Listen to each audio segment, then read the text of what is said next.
বিচ্ছিন্ন যাত্রা আজও বাধাগ্রস্ত হচ্ছে। গণপ্রতিহার নির্বাচনের কথা যারা বলছেন তাদের একটা উদ্দেশ্য আছে, যে আওয়ামী লীগের কাছ থেকে টাকা নিয়ে বিএনপি রাজনীতি করে। বিএনপির রাজনীতিও এখন আওয়ামী লীগের টাকায় চলে।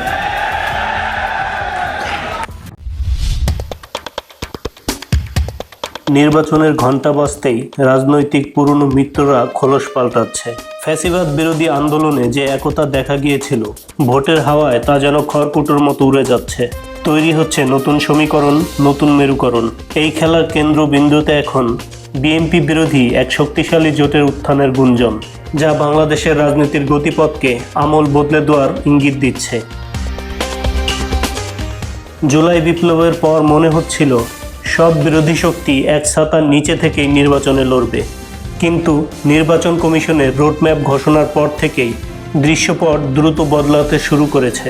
বিএনপি ও তার সমমনা দলগুলো যেখানে বিদ্যমান ব্যবস্থায় নির্বাচনের পক্ষে, সেখানেই তীব্র আপত্তি তুলেছে জামাত ইসলামী, ইসলামী আন্দোলন এবং এনসিপি সহ আরও বেশ কয়েকটি দল। তাদের দাবি, আগে সংস্কার, পরে নির্বাচন। জুলাই সনদের আইনি ভিত্তি, গণহত্যার বিচার এবং সংখ্যানুপাতি বা পিয়ার পদ্ধতিতে নির্বাচনের দাবিতে তারা এখন একই সারিতে দাঁড়িয়ে। এই সংস্কারের দাবিকে সামনে রেখেই মূলত বিএনপিকে পাশ কাটিয়ে নতুন রাজনৈতিক মুখ্য তৈরির তৎপরতা চলছে। এর সবচেয়ে বড় প্রমাণ মিলেছে কিছুদিন আগে সোহরাওয়ার্দী উদ্যানে জামায়াতের বিশাল সমাবেশে। সেই মঞ্চে বিএনপি নেতাদের দেখা না গেলেও এনসিপি, গণ অধিকার পরিষদ সহ অন্যান্য ইসলামিক দলগুলোর স্বরূপ উপস্থিতি ছিল চোখে পড়ার মতো। রাজনীতির অঙ্গনে এখন জোর গুঞ্জন, এই দলগুলো মিলেই তৈরি হচ্ছে বিএনপি বিরোধী এক নির্বাচনী জোট। জামায়াত নেতারা বলছে তারা 300 আসনেই লড়তে প্রস্তুত এবং সমমাননাদের নিয়ে আসন সমঝোতার মধ্য দিয়ে একটি শক্তিশালী জোট গড়তে চান। তাদের মতে সরকার দর্শকের ভূমিকা পালন করছে এবং একটি নির্দিষ্ট দলের প্রতি দুর্বলতা দেখাচ্ছে, যা সংকট আরও বাড়াচ্ছে।